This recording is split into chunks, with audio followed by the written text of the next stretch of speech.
Hello friends, मैं नलिनी बहल आप सबका स्वागत करती हूँ परम हिंदी के सेल्फ हेल्प चैनल पर।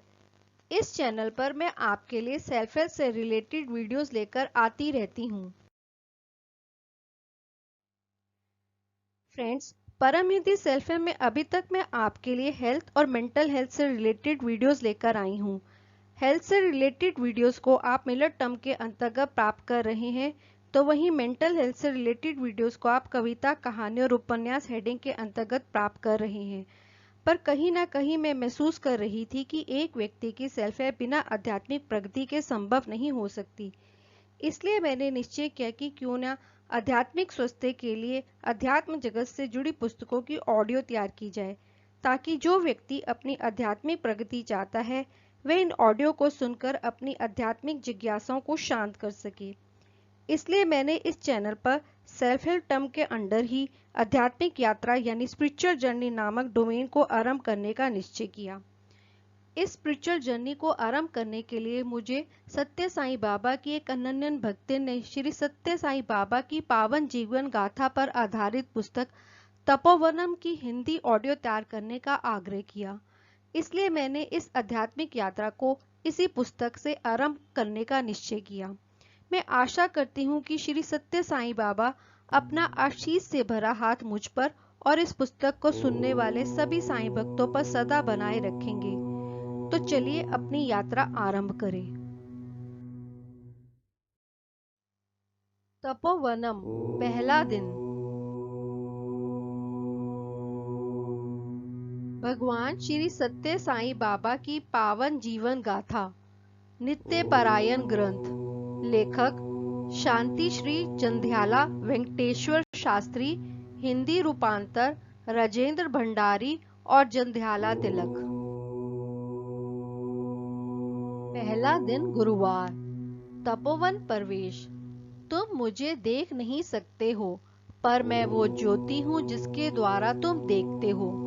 तुम मुझे सुन नहीं सकते हो, पर मैं वो ध्वनि हूँ जिसके द्वारा तुम सुनते हो।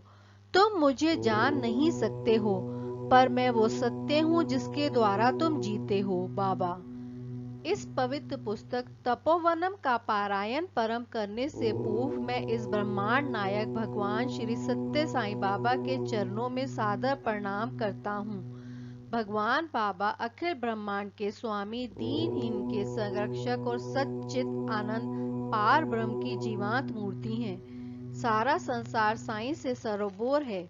ये कलयुग साईं युग ही है। निसंदेह श्री सत्य साईं बाबा भगवान के अवतार हैं। प्रेम की इस जीवांत मूर्ति की महिमा का उदय पुट्टपति गांव में हुआ। शने शने उनकी ख्याति धर्मवरम और फिर अनंतपुरम पहुंची। तदंतर पहाड़, घाटियों, खेत खलियानों और नदी नालों को पार करती हुई ये महिमा फैलती ही चली गई और फिर महासागर महाद्वीपों को अपने आगोश में लेते हुए समस्त विश्व में फैल गई। फलतः बाहरी दुनिया से दूर पहाड़ों से घिरा पुट्टपति गांव अन्यास से विश्व आकाश पर चमकते सितारे की भांति प्रकट हो गया है और संसार के लिए एक महान तीर्थस्थल बन गया है। आज अध्यात्म और योग की जननी भारत के साथ ही विश्व के सभी देश श्री सत्य साईं के देवता शक्ति के सूरज की ज्योति से प्रकाशमान है। इन मुल्कों में भी Sri Lanka, Africa, Australia, America, New Zealand, Iceland, रूस, फ्रांस, जापान, स्विट्जरलैंड, ईरान, चीन आदि अनेक देश हैं। साईं भगवान के भक्त भले ही दुनिया के किसी कोने से क्यों ना आए हों और उन्हें किसी भी नाम या रूप से क्यों ना स्मरण करें, सभी को अपने अंदर भगवान की मौजूदगी का सशक्त एहसास होता है। भक्त भले ही विकट संकट की हालत में होने के कारण चाहे अपनी व्यथा को शब्दों में प्रकट ना कर सके, उसे भी अपनी आर्त पुकार का उत्तर मिलता महसूस होता है। शिशु अपनी माँ की गोद में समा जाने की ललक लेकर उनके पास दौड़ा चला आता है, तो यहाँ पुट्टापति में भी देश विदेश के भक्त इस विश्व माता के दर्शन की झांकी लेने पहुंच जाते हैं। बाबा सर्वोच्च देवतत्व की जीवांत मूर्ति हैं। भक्तों को जब अपने पुण्य फल के बल पर उनके समीप पहुंचने का सौभाग्य प्राप्त हो जाता है, तो उन्हें बाबा में अपने मनचाहे आराध्य का दर्शन होता है। इस तरह उस एक ही मूर्ति में विभिन्न भक्तों को श्री रामचंद्र, श्री कृष्ण, श्री महाविष्णु, परम शिव, गणपति, सुब्रमण्यम, माँ भवानी, शिरडी साईं बाबा, दत्तात्रेय, गौतम बुद्ध, ईसा मसीह आदि के दर्शन होते हैं। इस तरह साईं भगवान सभी भक्तों को मनचाहा दर्शन देते हैं। साथ ही वे स्पष्ट करते हैं कि वे सभी देवी देवताओं से भी ऊपर हैं। बाबा के भक्तों को बखूबी पता है कि सृष्टि, स्थिति और लय तीनों तत्व उनके नियंत्रण में हैं। एक बार बाबा ने एक भक्त से कहा भी है, भगवान शब्द में भ सृष्टि का प्रतीक है, ग रक्षा का प्रतीक है तथा व लय का प्रतीक है। जिसमें ये तीनों शक्तियां हो वही भगवान है। ये सभी मेरे व्यक्तित्व का सूक्ष्म सत्य है। श्री सत्य साईं सही अर्थों में समुच्चय भगवान हैं। उनकी शक्तियां असीमित हैं तथा सारा ब्रह्मांड उनमें समाया है। वे मनुष्य की देह धारण कर हमारे बीच अवतरित हुए हैं। हम भक्ति, पुण्य कार्यों और आध्यात्मिक ज्ञान के बल पर ही उनके देवत्व का बोध कर सकते हैं। लोगों को इन आध्यात्मिक राहों पर बढ़ने की प्रेरणा देने के लिए ही वे उनको अपने देवत्व के बारे में बोध कराते रहे हैं। ऐसे ही एक मौके पर बाबा ने कहा है, यदि मैं तुम्हारे बीच विचरण कर रहा हूँ, तुमसे बातें कर रहा हूँ, तुम्हारे साथ मिलजुल कर खा पी रहा हूँ, तो ये अपनी खातिर ना होकर सिर्फ तुम्हारे लिए है, जिससे तुम मुझे समझने की कोशिश कर सकोगे। मैं तुम्हारे जैसे ही बेहिचक तुमसे मिल रहा हूँ, ताकि तुम मुझ पर भरोसा करोगे, मुझसे प्रेम करोगे और मेरी आज्ञा का पालन करोगे। इस तरह तुम प्रभु को प्राप्त कर सकोगे। मैं तुम्हारी आध्यात्मिक जिज्ञासा को जगाना चाहता हूँ। इसके लिए सबसे पहले खुद को जानो और उसके बाद आत्म साक्षात्कार करो। मैं सारे ब्रह्मांड का मूल आधार हूँ। हर वस्तु का मूल कारण भी मैं ही हूँ। मैं ज्ञानी, ज्ञान और ज्ञेय सभी कुछ हूँ। बाबा ने मानव जाति को अध्यात्म के रास्ते पर प्रेम के जरिए आगे बढ़ने के लिए अवतार लिया है। ये उनका मिशन है और उनकी सारी गतिविधियां इसी की सफलता हेतु हैं। वे अति धैर्यवान, सहिष्णु और करुणामय हैं। उनकी घोषणा है, पहले किसी अवतार ने मेरी भांति व्यवहार नहीं किया है। इसके पूर्व किसी अवतार ने दूर दराज के गांव के निवासियों के मध्य पहुंचकर उनके बीच विचरण करने, उन्हें गहरी नींद से जगाने, बेकार पड़े लोगों को कार्यशील बनाने, दुखियों को मदद देने और लाखों लोगों को आशीष देने का काम नहीं किया और ना ही इस तरह उन्हें सत्य, धर्म, शांति और प्रेम के भले मार्ग पर चलने को प्रेरित किया। यदि मैं सागर हूँ तो तुम मेरी नदियां व लहरें हो। इस तरह वास्तव में तुम और मुझ में कोई अंतर नहीं है। अपने अंतिम लक्ष्य को प्राप्त कर लेने पर तुम्हें इस सत्य का एहसास हो जाएगा। स्वामी का उद्बोधन है, तुम इस कीचड़ में कब तक फंसे रहोगे? पंख बढ़ाओ और उड़ जाओ। इन दो पंखों में से एक है भगवान का नाम स्मरण, तो दूसरा दीन जनों की सेवा है। इन दोनों की मदद से पूर्व जन्मों के दौरान किए गए बुरे कर्मों के दुष्परिणामों से छुटकारा मिल सकता है और मन में पवित्रता आ सकती है। ये स्वामी का आश्वासन है। मुंबई के वल्लभ भाई पटेल स्टेडियम में भक्तों की हजारों की तादाद में जमा भीड़ को संबोधित करते हुए साईं प्रभु ने घोषणा की, मैं तुम सभी के दिलों में बसा हूँ, इसलिए मुझे सभी के दुख व्याधियों का ज्ञान है।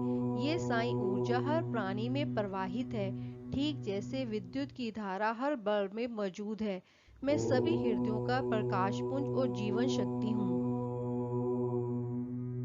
बाबा उनकी हर विनती को सुनते हैं। जो उनमें विश्वास रखते हैं, वे हर समय उनके घरों में, उनके पीछे, उनके साथ और उन्हें अपनी निगाहों में रखते हैं।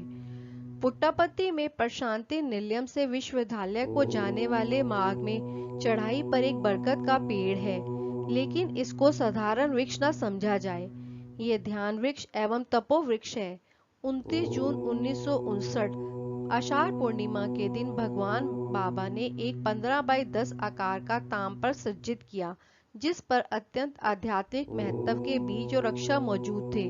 उन्होंने एक नियत स्थल पर इसे गाड़ दिया और उसके ऊपर ये वृक्ष लगा दिया। उस शुभ अवसर पर भक्तों को संबोधित करते हुए उन्होंने घोषणा की, यह वृक्ष वही बोधि वृक्ष है जिसके नीचे बैठकर बुद्ध ने आध्यात्मिक ज्ञान ज्योति प्राप्त की। ये ज्ञान वृक्ष है।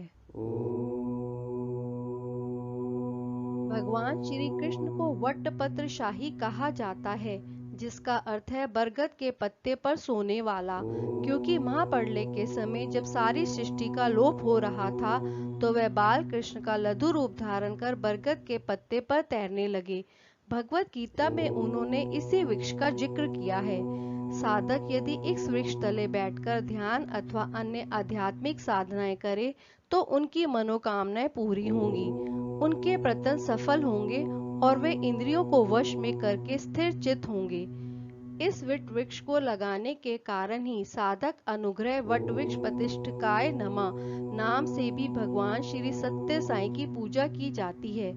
बरगद एक अमर वृक्ष होता है।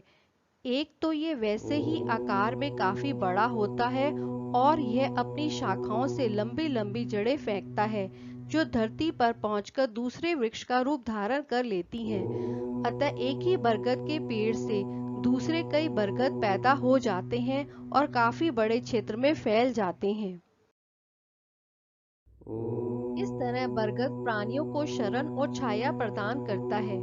मैं किसी हिचक के बिना कहना चाहूंगा कि उसी भांति भगवान बाबा भी निरंतर अधिकाधिक मानव जाति को शांति तथा सुरक्षा प्रदान कर रहे हैं। ये तपोवृक्ष भी भगवान की भांति कल्प वृक्ष है, यानी इच्छाओं को पूरा करने वाला वृक्ष है।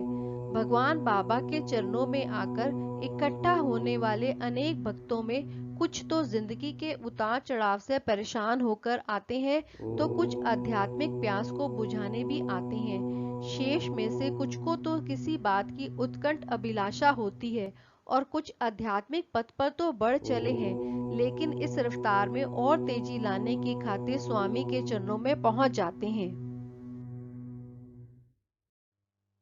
कतिपय ऐसे साधक भी होते हैं जो केवल शांति और स्थिर चित्त होने की कामना से यहाँ आते हैं। इस तरह बाबा सचमुच ही सारे भक्तों के लिए कल्प वृक्ष साबित होते हैं, क्योंकि उनकी अनुकंपा से सभी की चाहत पूरी हो जाती है। ये स्थिति ही प्रशांति निलयम को वास्तविक तपोवन में बदल देती है। जब प्रशांति निलयम के निर्माण का भी कार्य शुरू नहीं हुआ था कि एक दिन उसकी पथरीली धरती पर खड़े होकर बाबा अनायासी बोल पड़े, निकट भविष्य में ही यह जगह शिरडी, तिरुपति और वाराणसी में बदल जाएगी। यहाँ योगी, साधु, सन्यासी और साधक हजारों की तादाद में आध्यात्मिक शांति तथा मोक्ष की कामना लेकर आया करेंगे। इसी स्थान से सनातन धर्म के पूर्ण जागरण के विश्व कार्यक्रमों का संचालन किया जाएगा। दुनिया के हर कोने से लाखों की संख्या में भक्तगण मेरे दर्शन के लिए आया करेंगे। मेरे दर्शन के लिए ललायित लोग उचक उचक कर तथा अपनी गर्दन लंबी कर मेरे इस नारंगी परिधान की एक झलक देखने के लिए तड़पते रहेंगे। इस प्रयास में जरा भी सफल हो जाने पर वो इतने संतुष्ट हो जाएंगे मानो उनकी मन की मुराद ही मिल गई हो। इसी में वे अपने जीवन की सार्थकता का एहसास करेंगे। स्वामी की इस भविष्यवाणी के थोड़े ही दिनों में प्रशांति निलयम अपना भव्य रूप धारण कर लेता है। बात की बात में वास्तुविद्या का नायाब नमूना प्रशांति मंदिर, सर्वधर स्तंभ, भक्तों के निवास हेतु बहुमंजिले इमारतें, पूर्णचंद सभागार तथा साई कुलवंत मंडप तैयार हो गए। फलतः प्रशांति निलयम को एक शहर घोषित कर दिया गया है। प्रशांति निलयम के बारे में स्वामी ने स्वयं कहा है, यह ऐसा स्थान है जहां पर हर व्यक्ति असीम आध्यात्मिक शांति प्राप्त कर सकता है। यहाँ हर इंसान के लिए उसकी पसंद के अनुसार मंदिर, गिरजाघर, मस्जिद एवं सब कुछ है। ये प्रेम का ऐसा ईश्वरीय निर्झर है जिससे हर कोई जी भरकर अपनी प्यास बुझा सकता है। यहाँ भगवान मनुष्य रूप में अवतार लेकर आए हैं। यहाँ पर रहकर सभी आध्यात्मिकता के शिखर पर पहुँच सकते हैं। मेरा ध्येय हर मनुष्य के दिल को प्रशांति निलयम बनाना है। इसी ध्येय को साकार बनाने के लिए ये अवतार धरा है। यहाँ पर हर साधक जी भरकर साधना में लीन रह सकता है। उसका आराध्य भले ही कोई भी देवी या देवता हो, हर एक अपने तरीके से साधना करने को यहाँ पर स्वतंत्र है। इसमें उसको कोई बाधा नहीं पहुँचाएगा। ऐसी सुविधा दुनिया भर में और कहीं नहीं मिलेगी। इसीलिए इस जगह को विश्व तपोवन कहा जाता है। यहाँ पर आध्यात्मिकता साधनाएं जितनी फलीभूत होती हैं, उतनी अयंत्र कहीं भी नहीं होती हैं। वजह यही है कि यहाँ पर निराकार पारब्रह्म मनुष्य देह में भक्तगणों के बीच विचरण करते हैं। यहाँ पर सिर्फ ध्यान में लीन हो जाओ और प्रभु खुद ही तुम्हारे पास चलकर आ जाएंगे। तुम्हें वे अपने सामने खड़े मिलेंगे। वे मंद मंद मुस्कान के साथ तुम्हें देखेंगे और तुमसे मीठी मीठी बातें करेंगे। वे तुम्हें भरोसा दिलाएंगे, तुम्हें स्पर्श करेंगे और आशीर्वाद देंगे। इस तरह वह तुम्हारे शरीर के कण कण को देवी आनंद से पुलकित कर देंगे। ऐसे तपोवन में कोई भी यूं ही नहीं पहुंच सकता है। कई पूर्व जन्मों के दौरान किए गए सत्य कार्यों के फल के बल पर ही इंसान यहाँ प्रवेश पा सकता है। यहाँ आना हर एक व्यक्ति के सौभाग्य की निशानी है। भगवान बाबा ने खुद ही कहा है, मेरी इच्छा के बिना कोई पुट्टापत्ती की धरती पर पांव तक नहीं रख सकता है। कोई अनायास ही ऐसा नहीं कर सकता है। ये अक्षरश सत्य है। मन की बेचैनी से परेशान होकर हजारों लोग हर दिन पुट्टापत्ती पहुंचते हैं। वे दुनिया के दूर दराज के सभी मुल्कों से आते हैं। इसमें सभी धर्मों, जातियों और भाषाओं के लोग होते हैं। यहाँ पर अवर्णनीय शांति तथा आनंद पाकर वे पूर्ण संतुष्ट होकर वापस लौट जाते हैं। पूर्व जन्मों में उन्होंने जो आध्यात्मिक साधनाएं की, यहाँ पर उन्हें उनका भरपूर फल मिलता है। पुट्टापत्ती में प्रभु से व्यक्तिगत तौर पर संपर्क में आना उनका सर्वोत्तम पारितोषिक होता है। श्री सत्य साईं से आशीर्वाद पाकर वे आनंद मग्न हो जाते हैं। जिन्हें अभी तक कोई आध्यात्मिक साधना करने का एक भी मौका नहीं मिला हो, वे भी यहाँ भगवान के दर्शन पाकर ऐसी साधना करने को प्रोत्साहित होते हैं। ये एकदम सच है, जिसको हर कोई अनुभव कर सकता है। ऐसे कई कारण हैं जिनकी वजह से मैंने इस पवित्र पुस्तक को तपोवन नाम दिया है। करुणा में भगवान ने मेरे इस प्रयास को आशीष देने की कृपा की है। ओंकार पुट्टापत्ती तीर्थस्थल मनमोहक पहाड़ियों से घिरा हुआ है, जो यहाँ के शांत एवं आनंददायक वातावरण को चार चांद लगा देते हैं। यहाँ आने पर लगता है कि मानो चारों ओर ऋषि मुनि ध्यान मग्न हैं। यहाँ पर अब ब्रह्म मुहूर्त का समय है। ठंडी और देह को गुदगुदाने वाली हवा चल रही है। चारों ओर पक्षियों की चहकार है। प्रशांति निलयम प्रांगण में प्रातः 4:40 बजते ही घंटे की 12 बार गरगराहट सुनाई देती है। इसी के साथ इस देव दरबार की गतिविधियां शुरू हो जाती हैं। साधक और भक्तगण सामने मैदान में पंक्ति में बैठ जाते हैं। थोड़ी ही देर में वे मंदिर के अंदर प्रवेश करने लगते हैं। भजन कक्ष के भरते ही बत्तियां बुझा दी जाती हैं। अब प्रातः 5:20 बज गए हैं। घंटे की ध्वनि होती है, जिसके साथ ही सभी भक्तगण ओंकार का उच्चारण शुरू करते हैं। सभी के समान गति से एक साथ ओंकार करने से ये संवेद नाद बड़ा प्रभावकारी लगता है। कहा जाता है कि ओंकार आत्मा का परमात्मा से मिलन योग कराता है। प्राचीन ऋषि मुनियों ने मानवता को यह अति सशक्त महामंत्र की भेंट दी है। ओम इति एक अक्षरम ब्रह्मा। इसमें अ, उ और म, ओम 3 स्वर होते हैं। इसको प्रणव नाद भी कहते हैं, जिसके जप करने से मनुष्य परमानंद का एहसास कर सकता है। ओम के महत्व के बारे में बाबा कहते हैं, केवल एक शब्द ऐसा है जो सारे ब्रह्मांड में व्याप्त है और वह ओंकार अर्थात प्रणव है। सारी सृष्टि इस नाद से सरोबोर है। नदियां प्रणव नाद करती बहती हैं, तो सागर में भी ये ध्वनि सुनने को मिलती है। इतना ही नहीं, श्वास प्रश्वास भी प्रणव ही है। पालकी ढोने, भारी वजन ले जाने, कपड़े धोने आदि कठिन शारीरिक श्रम करने वाले भी ओंकार के संगीत के साथ अपनी थकान को भूल जाते हैं। प्रणव के महत्व को पूरी तौर पर समझने के साथ ही ओमकार जप करने से पूर्व जन्मों के बुरे फल से छुटकारा मिल जाता है तथा जन्म मृत्यु के चक्र से मुक्ति मिल जाती है। जिस तरह रेलगाड़ी के डब्बे इंजन से जुड़ने पर रेल पटरी पर धड़ाधड़ चलते जाते हैं, उसी प्रकार मंत्र प्रणव से मिलने पर अति प्रभावकारी बन जाते हैं। केवल ओमकार करना ही सारे वेदों का सार समझ लेने के समान है। ओमकार निश्चय ही अति शक्तिशाली, प्रभावकारी तथा सर्वोच्च आनंद प्रदान करने वाला मंत्र है। अब ऐसे मंत्र का सामूहिक तौर पर प्रशांति निलयम में 21 बार उच्चारण कर लिया गया है। इससे जो सशक्त आध्यात्मिक तरंगे पैदा हुई हैं, उन्हें सुबह की ठंडी ठंडी हवा अपने पंखों पर लेकर सारे संसार में फैल चुकी है। इसके बाद यहीं पर सुप्रभात की बारी आती है। इसकी रचना संस्कृत में की गई है। इसका सुर और लय प्रातः उषा काल के माहौल के एकदम उपयुक्त है।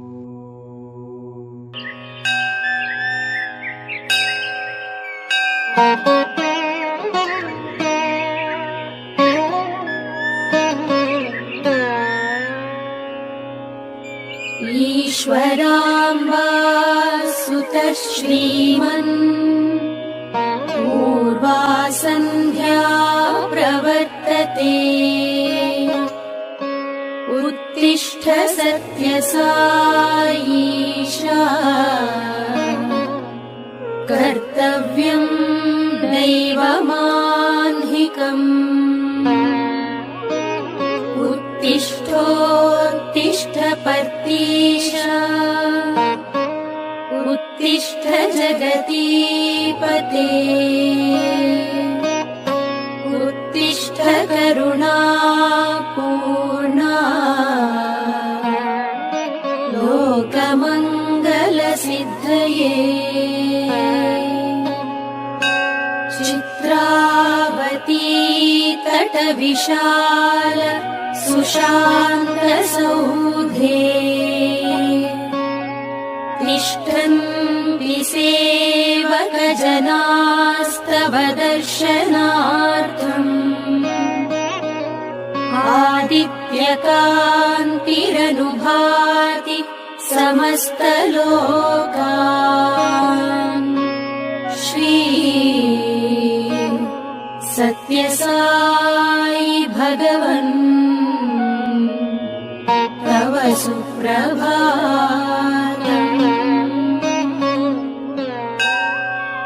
त्वन्नाम कीर्तनरतास्तव दिव्यनामा गायन्ति भक्तिरसपान प्रहृष्टचित्ताः दातुं कृपा सहित दर्शनमाशु तेभ्यः श्री सत्यसाई भगवन् तव सुप्रभातम्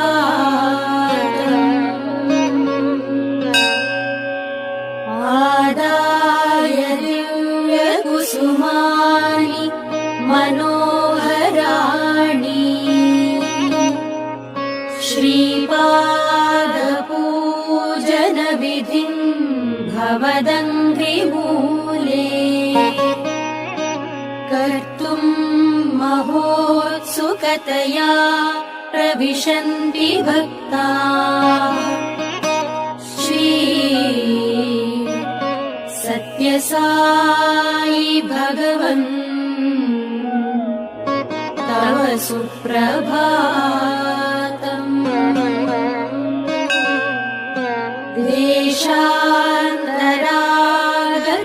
देशान्तरागतबुधास्तव दिव्यमूर्तिम् सन्दर्शनाभिरतिसंयुतचित्तवृत्त्या वेदोक्तमन्त्रपठनेन लसन्त्यजस्रम् श्री सत्यसाई भगवन् तव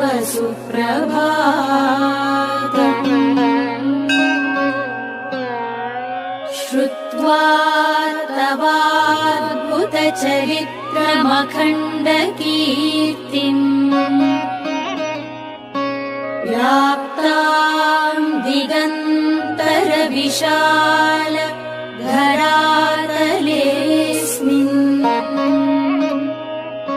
जिज्ञासुलोक उपतिष्ठति चाश्रमेऽस्मिन् श्री सत्यसाई भगवन् तव सुप्रभातम्।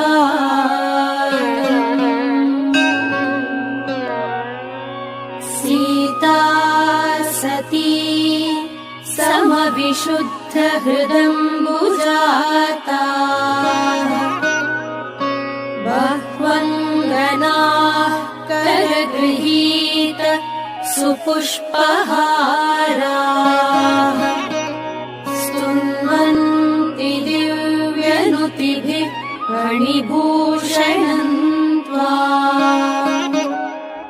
श्री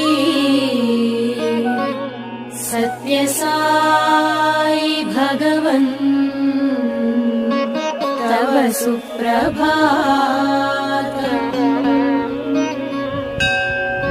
सुप्रभातमिदं पुण्यम् ये पठन्ति दिने दिने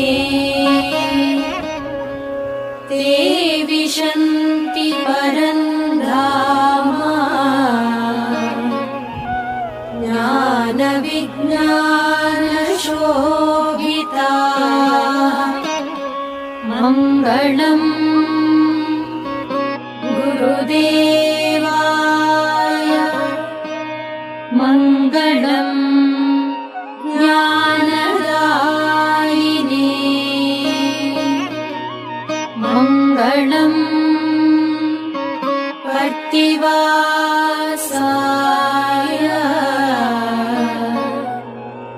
मङ्गलम् सत्यसायिने।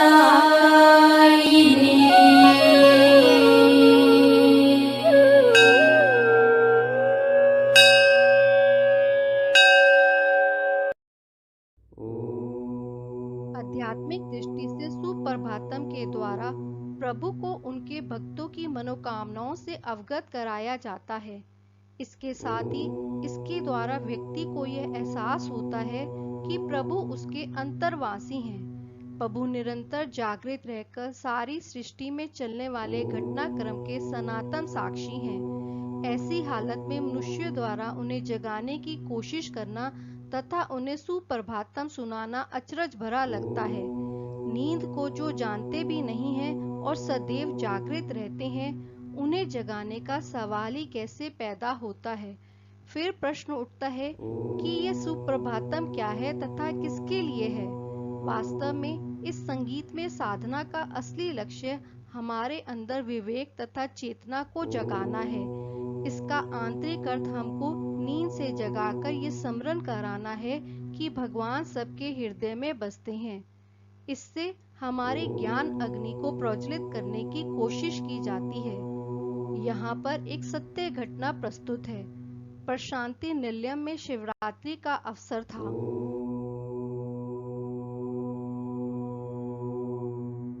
उस रात को भजन में तल्लीन भक्तों में एक विद्वान दीपाल पिचय शास्त्री थे।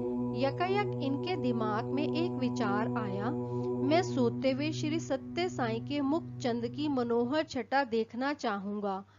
उसी रात को रात 11 बजे बाबा ने शास्त्री जी को साक्षात्कार कक्ष में बुलाया और उनसे बातें करने लगे। 1 घंटा बीत गया था, लेकिन समय कैसे गुजरता चला गया शास्त्री जी को पता ही नहीं था। अब उन्हें नींद सताने लगी और वे जमाई रोक न सके।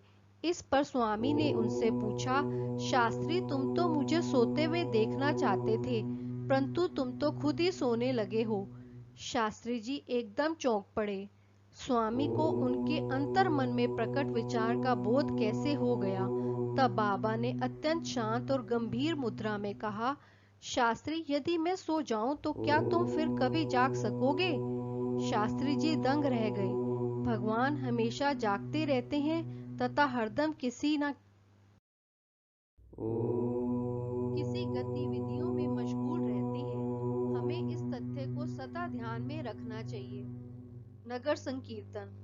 नगर संकीर्तन एक ऐसी गतिविधि है जिसमें भक्तों का समूह भजन कीर्तन करते हुए बस्ती के रास्तों पर निकल पड़ता है।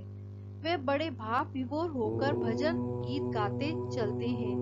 साथ में साधारण वाद्य यंत्रों की ध्वनि संकीर्तन को और भी ज्यादा प्रभावकारी बना देती है। इस संकीर्तन में शामिल हुए लोगों को तो आनंद मिलता ही है, साथ ही सुनने वालों के दिलों को भी ये संगीत छू लेता है।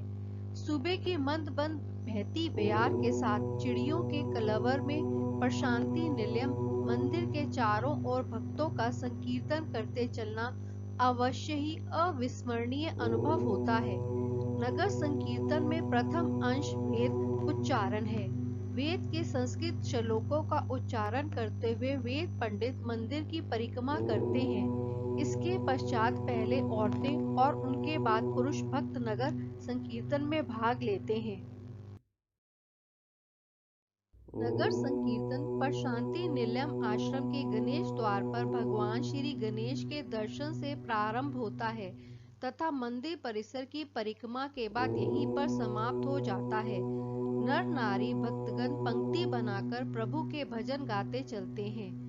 श्री सत्य साईं बाबा को बचपन में सत्य नारायण राजू अथवा सत्यम नाम से जाना जाता था। वे 10 साल को होने को थे कि उन्होंने अपने इर्द गिर्द हमजोलियों को इकट्ठा करना शुरू किया। इस टोली में सामान्यतः लगभग 18 बच्चे होते थे, जो पुट्टापत्ती गांव की एक गली से दूसरी गली में भजन गीत गाते घूमती रहती थी। इस टोली को श्री पांडुरंग भजन मंडली नाम से जाना जाता था। सत्यम के व्यक्तित्व से प्रभावित होकर उनके सभी साथियों ने विशेष पोशाक सिलवा ली थी, जिसे पहनकर तथा हाथों में पताकाएं लिए वे खड़ताल व झांझ मजीरा बजाते संवेद रूप से भजन करते गांव की गलियों में जाते थे। कभी कभार वे मैदान के बीच में भजन गाते हुए नाचते रहते थे। यदा कदा पुट्टापत्ती के आसपास के गांव में हैजा, सरी की संक्रमण आदि बीमारियां फैल जाती थी, लेकिन पुट्टापत्ती को ऐसी बीमारियों से अछूता पाया जाता था। जहां आसपास के गांव के लोग ऐसी महामारी के शिकार होते रहते थे, पुट्टापत्ती निवासी सुख चैन से रहा करते थे।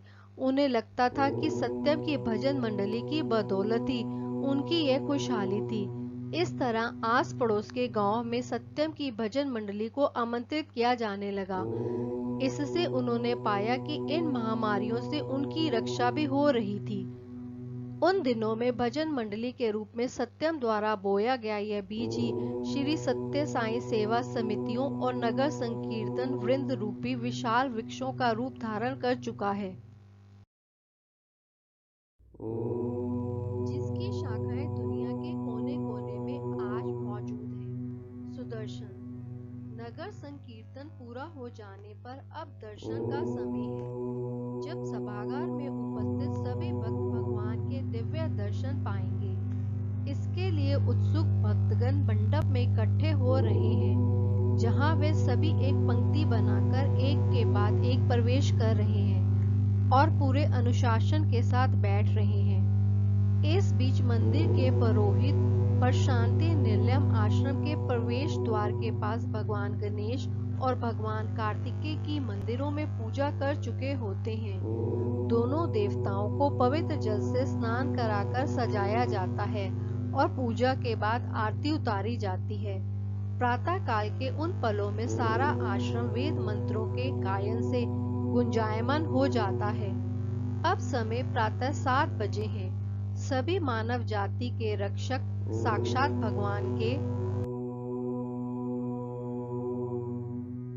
आगमन की आतुरता के साथ प्रतीक्षा कर रहे हैं।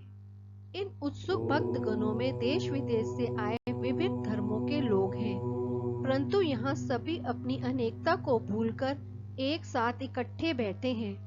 सभी टकटकी लगाकर उस नारंगी परिधान की एक झांकी पाने को आतुर हैं। लेकिन काफी समय बीत चुका है, फिर भी स्वामी नहीं पधारे हैं। क्या किसी भक्त ने अत्यंत संकट की हालत में स्वामी से मदद करने की प्रार्थना की है? जिस क्षण उसने गुहार लगाई होगी, ऐ मेरे साईं प्रभु, स्वामी दूसरे ही क्षण हाँ मैं यहाँ हूँ कहते हुए उसके सन्मुख प्रकट हुए होंगे और उसको आवश्यक सहायता प्रदान की होगी। लेकिन इस तरह ऐन वक्त पर भगवान की सहायता प्राप्त होने पर क्या भक्त उसे आसानी से लौटने देता है? क्या वह प्रेमाश्रु नहीं बहाता है? अथवा क्या वह अपने आंसुओं से प्रभु के चरण कमलों के प्रक्षालन करने से पूर्व उन्हें वापस आने देगा? संभवतः कुछ ऐसी ही वजह से स्वामी के आने में विलंब हो रहा है, नहीं तो करुणा में सागर साईं अपने हजारों भक्तों को इतनी लंबी प्रतीक्षा करने को कदापि बाध्य नहीं करते। आह, बांसुरी की मधुर धुन बजनी शुरू हो गई है। भक्तगणों के मुरझाए चेहरे यकायक खिल उठे हैं। क्यों ना हो, ये स्वामी के आगमन का घोतक है। हजारों निगाहें उस द्वार पर केंद्रित हो गई हैं जहां से बाबा मंडप में प्रवेश करते हैं। हर निगाह सबसे पहले ज्वाला के रंग के उस परिधान पर टिकने को आतुर है। हर एक उस रंग की झलक पाने को उत्सुक है जो उस सर्वोच्चम सत्य, एकम सत्य के मनुष्य रूप की निशानी है। उनका आगमन कितना मनमोहक है।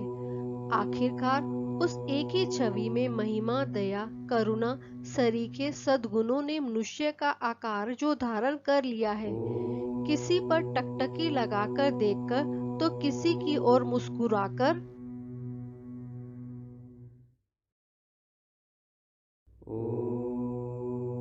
और कभी कभार अभय हस्त मुद्रा में हाथ उठाकर वे भक्तों को निहाल कर देते हैं और सभी भक्त भक्ति भाव से सराबोर हो जाते हैं। इस तरह वे दर्शन के प्यासे भक्तों की प्यास बुझाकर आगे बढ़ते चलते हैं।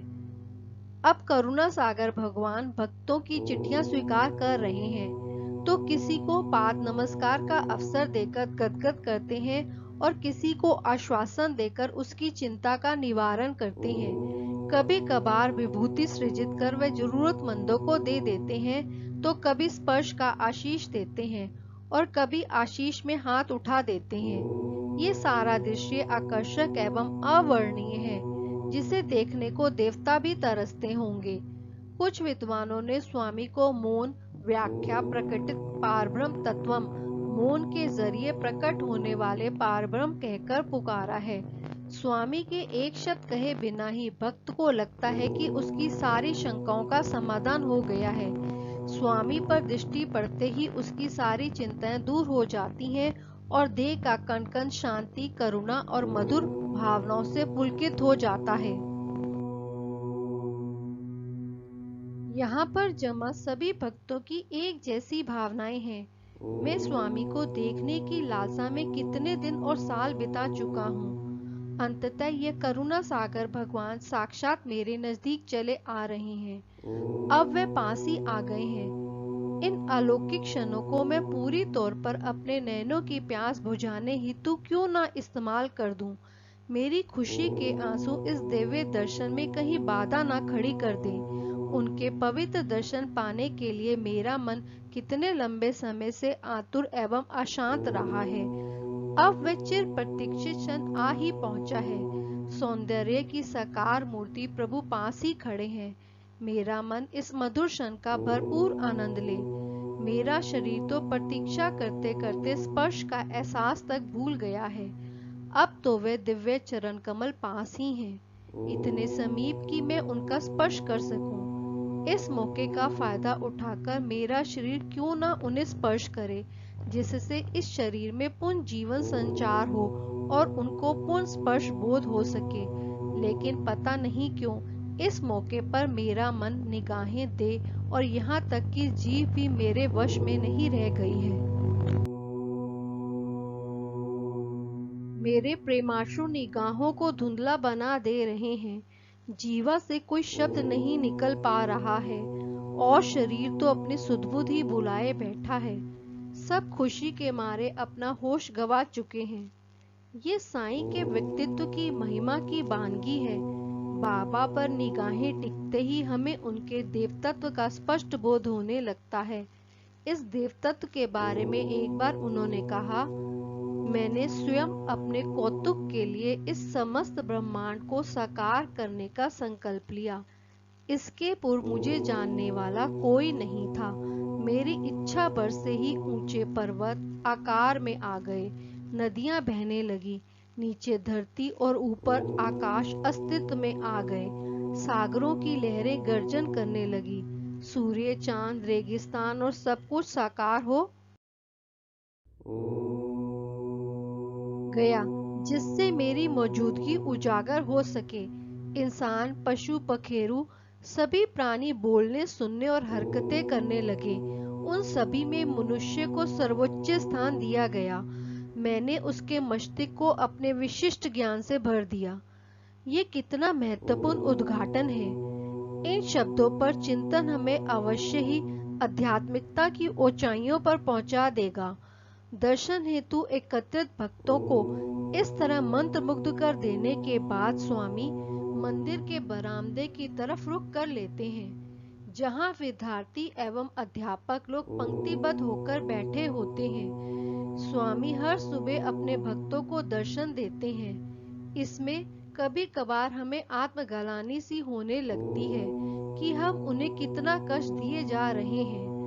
इस बीच स्वामी ने कुछ लोगों को व्यक्तिगत साक्षात्कार के लिए चुन लिया है, जो सभी मंदिर के बरामदे में जमा हो गए हैं। स्वामी उन सभी को साक्षात्कार कक्ष में ले जा रहे हैं।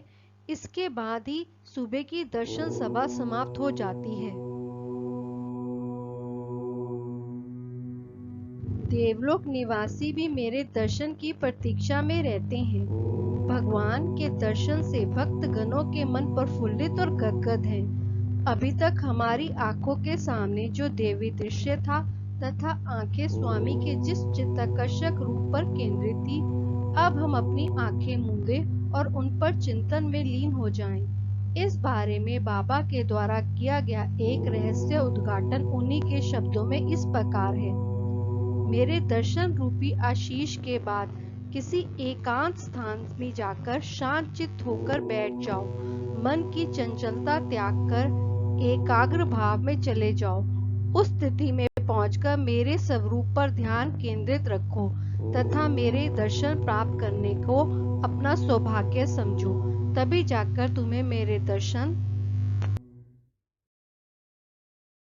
का भरपूर फायदा मिलेगा। जब मैं दर्शन सभा में तुम्हारी ओर से गुजरता हूँ तो मेरी देवी शक्ति की किरणें तुम्हारी देह में प्रवेश कर जाती हैं। लेकिन यदि तुम इस प्रकार चिंतन मनन की बजाय दर्शन के तुरंत बाद अन्य लोगों के साथ बातचीत पे लग जाते हो तो मेरी शक्ति की किरणें मेरे पास वापस लौट आती हैं। उस हालत में तुम्हें दर्शन से कोई लाभ नहीं पहुंचता है। जिस चीज पर मेरी निगाह पड़ती है उसमें सुधार भरा बदलाव आने लगता है तथा उसको शक्ति की प्राप्ति होती है। इस शक्ति में दिन प्रतिदिन वृद्धि हो जाती है। मेरे दर्शन के महत्व को कभी कम मत समझना। याद रखो कि पूर्व जन्मों के दौरान किए गए पुण्य कार्यों के फलस्वरूप ही तुम्हें मेरे दर्शन करने का वरदान मिला है। देवलोक निवासी तक मेरे दर्शन के लिए प्रतीक्षा करते रह जाते हैं, जबकि तुम्हें यह सुफल हर रोज प्राप्त हो रहा है। सदैव स्मरण रखो कि पूर्व जन्मों के सफल से ही तुम्हें यह सौभाग्य प्राप्त है। उपयुक्त समय आने पर मेरे आशीष का भरा फल तुम्हें अवश्य मिलेगा।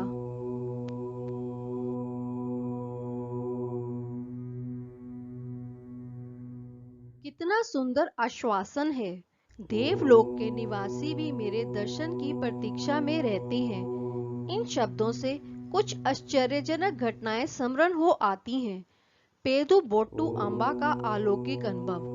श्री सत्य साईं बाबा की एक अनन्य भक्तिन का नाम श्रीमती गाली शारदा देवी था।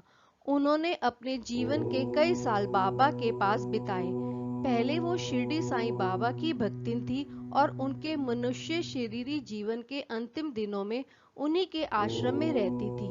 उनके देह त्याग के लगभग 20 साल बाद शारदा देवी श्री सत्य साईं बाबा से मिली, जिन्होंने उनको पुट्टापत्ती बुला लिया। कुछ समय बाद उन्हें प्रशांति निलयम आश्रम में निवास के लिए स्थान भी दे दिया गया। भगवान ने उनको पेदू बोटू का प्रिय नाम दिया था, जिसका अर्थ बड़ी बिंदी वाली है। वह सदा माथे पर कुमकुम की बड़ी बिंदी लगाया करती थी।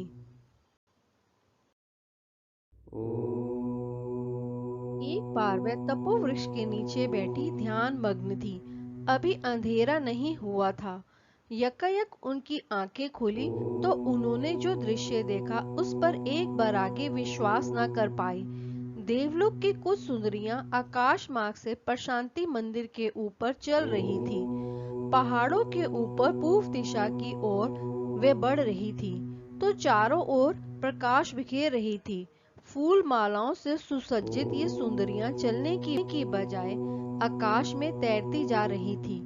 पेदू बट्टू समझ गए कि वे साधारण महिलाएं नहीं थी।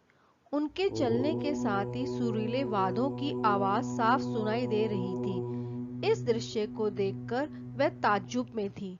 उन्होंने समझा कि देवलोक के निवासी भी श्री सत्य साईं पारब्रह्म के दर्शन के उपरांत लौट रहे हैं।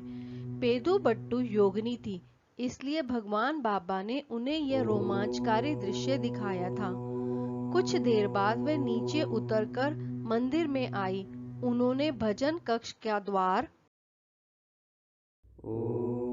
खोला तो पाया कि वहां सारे सो रहे थे, लेकिन ताज्जुब की वाद्य यंत्रों की आवाज फिर भी आ रही थी। उन्होंने अनुमान लगाया कि संभवतः देवलोक की कुछ सुंदरियां अभी भी बाबा के सन्मुख नृत्य तथा संगीत प्रस्तुत कर रही हैं। प्रातःकाल पेडू बट्टू जब बाबा से मिली तो उन्होंने पूछा, स्वामी, मुझे देवलोक की वे सुंदरियां देखने को मिली जो आपसे मिलने के बाद लौट रही थी। स्वामी ने मुस्कुराते हुए कहा, अच्छा ऐसा है। दूसरी आश्चर्यजनक घटना, राजा रेड्डी ने क्या देखा। यह बैकुंठ एकादशी का पावन पर्व का दिन था। शास्त्रों के अनुसार इस रोज श्री महाविष्णु अपने भक्तों को बैकुंठ धाम के उत्तर द्वार पर दर्शन देते हैं। इस मौके पर राजा रेड्डी नामक एक भक्त रात में प्रशांति निलयम में अपने प्रथम मंजिल स्थित आवास के बरामदे में सो रहे थे। आधी रात के समय उनकी नींद खुली। भगवान के शयन कक्ष का द्वार थोड़ा खुला था, जिससे बड़ी तेज रोशनी बाहर आ रही थी। राजा रेड्डी को ऐसे समय पर स्वामी के कमरे से इतनी तेज रोशनी आने पर आश्चर्य हुआ। अपनी जिज्ञासा शांत करने के लिए वे कक्ष के करीब गए और वह अधखुले द्वार से अंदर का दृश्य देखने लगे। कई देवता बारी बारी से भगवान के चरण कमलों को प्रणाम कर रहे थे। उनसे बड़ी भव्य रोशनी निकल रही थी। जिस तरह विष्णु भगवान आदिशेष शैया पर लेटे रहते हैं, उसी भांति भगवान बाबा भी लेटे लेटे मुस्कुराते हुए देवताओं का अभिवादन स्वीकार कर रहे थे। स्वामी के बिस्तर के चारों ओर 7 तेज प्रकाशपुंज प्रकाशमान थे। इस अलौकिक नजारे से राजा रेड्डी आश्चर्यचकित थे। उन्होंने चुपके से द्वार बंद किया और अपने आवास में आकर लेट गए, लेकिन उन्हें नींद नहीं आ रही थी। अगले दिन राजा रेड्डी ने स्वामी से रात के दृश्य का जिक्र किया और पूछा, स्वामी, वे लोग कौन थे। स्वामी ने उत्तर दिया, वे सभी देवता थे। वे मेरे दर्शन के लिए आए थे। तुमने जो 7 प्रकाशपुंज देखे वे सप्त ऋषि थे। मैंने आशीष देकर तुम्हें बचा लिया, तभी तुम जिंदा हो, अन्यथा उस दृश्य पर तुम्हारी निगाह पड़ते ही तुम जलकर भस्म हो जाते। श्री सत्य साईं बाबा वास्तव में मनुष्य देह में प्रकट हुए परब्रह्म ही हैं। उन्हें हमारा विनय प्रणाम है। पुनः प्रशांति निलयम में चलने वाली गतिविधियों को देखा जाए। अभी तक मंदिर के दक्षिण पूर्व कोने पर स्थापित शालिग्राम भगवान शिव के प्रतीक का अभिषेक पवित्र जल से करा दिया गया है। इसके साथ ही पूजा तथा श्री सत्य साईं भगवान एवं ललिता देवी के अष्टोत्तर का जप भी किया गया है। प्रशांति निलयम के मंदिर में देवी देवताओं की नित्य विधिवत पूजा की जाती है। प्रशांति निलयम के परिसर में गायत्री माता की भी पूजा होती है। वास्तव में ये सारी पूजा आत्म पूजा ही है, जिसमें अपने अंदर स्थित देव तत्व का निरंतर बोध होता रहे। देवी देवता इस आत्म तत्व को और ज्यादा सशक्त तथा प्रभावकारी बनाते हैं। सारी पूजा पावन तथा भक्ति भाव के साथ ही की जानी चाहिए। इसमें निरंतर एहसास रहे कि ये अपने अंदर से भगवान की पूजा ही है। इन क्रियाओं के जरिए भक्त में प्रेम भावना, आध्यात्मिक चेतना और समस्त ब्रह्मांड के कण कण में व्याप्त उस सर्वोच्च शक्ति के बोध को बढ़ावा मिलना चाहिए। भजन। अब प्रातः 9 बजे का समय होने को है।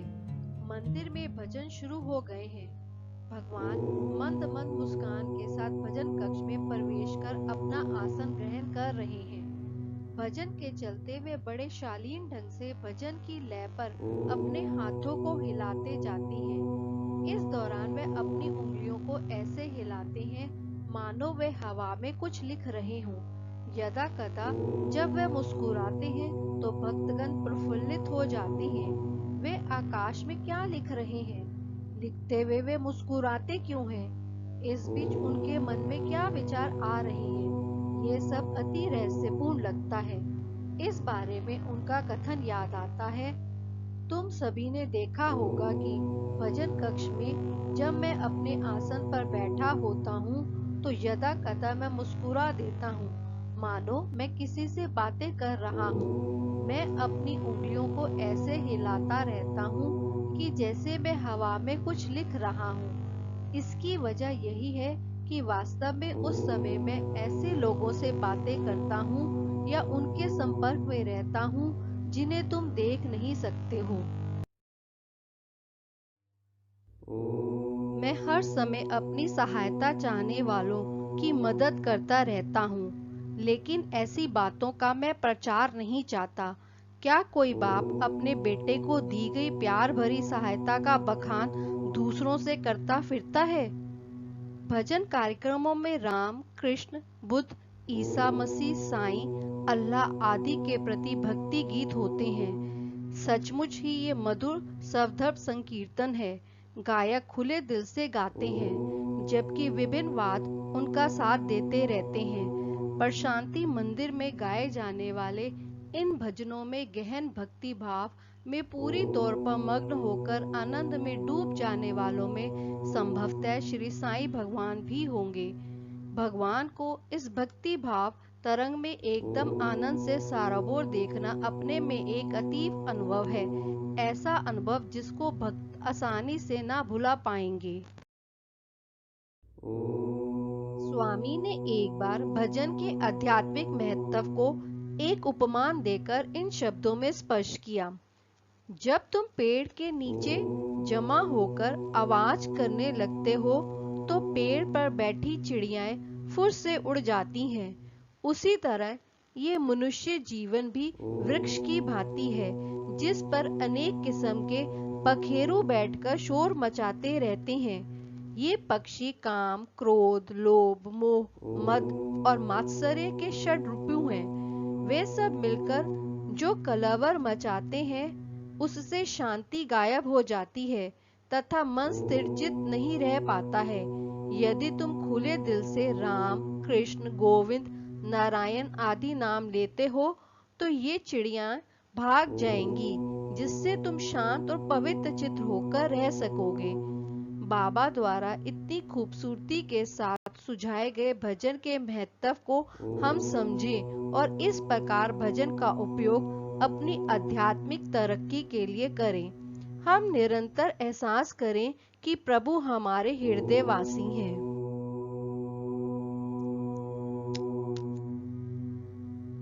अब भजन पूरा हो गया है और भगवान की आरती उतारी जा रही है।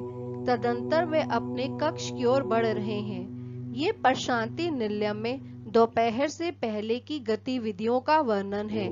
हम साईं भगवान को अंतर मन से प्रणाम करें। उनके दिव्य स्वरूप को अपने मन में धारण कर उस पर चिंतन करते रहें। हम महसूस करें कि साईं बाबा विश्राम के लिए हमारे दिल के अंदर प्रवेश कर गए हैं और इस धारणा के साथ मंदिर प्रांगण से शांति पूर्वक अपने आवास को चले जाएं। चलिए हम बढ़ चले। ओम श्री सत्य साई पारब्रह्मणे नमः। ओम शांति शांति शांति। प्रथम अध्याय समाप्त। दोस्तों, मैं आशा करती हूँ कि आपकी आध्यात्मिक प्रगति की यात्रा में मेरा ये प्रयास आपको अध्यात्म जगत में आगे बढ़ने में मदद करेगा। यदि ये वीडियो आपको अच्छा लगा हो तो आप इसे लाइक, सब्सक्राइब एंड शेयर करें। और हाँ, आप अपने आध्यात्मिक जगत से जुड़े पर्सनल एक्सपीरियंस को नीचे कमेंट सेक्शन में लिखकर मुझसे साझा भी कर सकते हैं। अब मैं आपसे विदा लेती हूँ और आपसे फिर मिलती हूँ तपोवनम के दूसरे अध्याय के वीडियो में। ओम साई राम।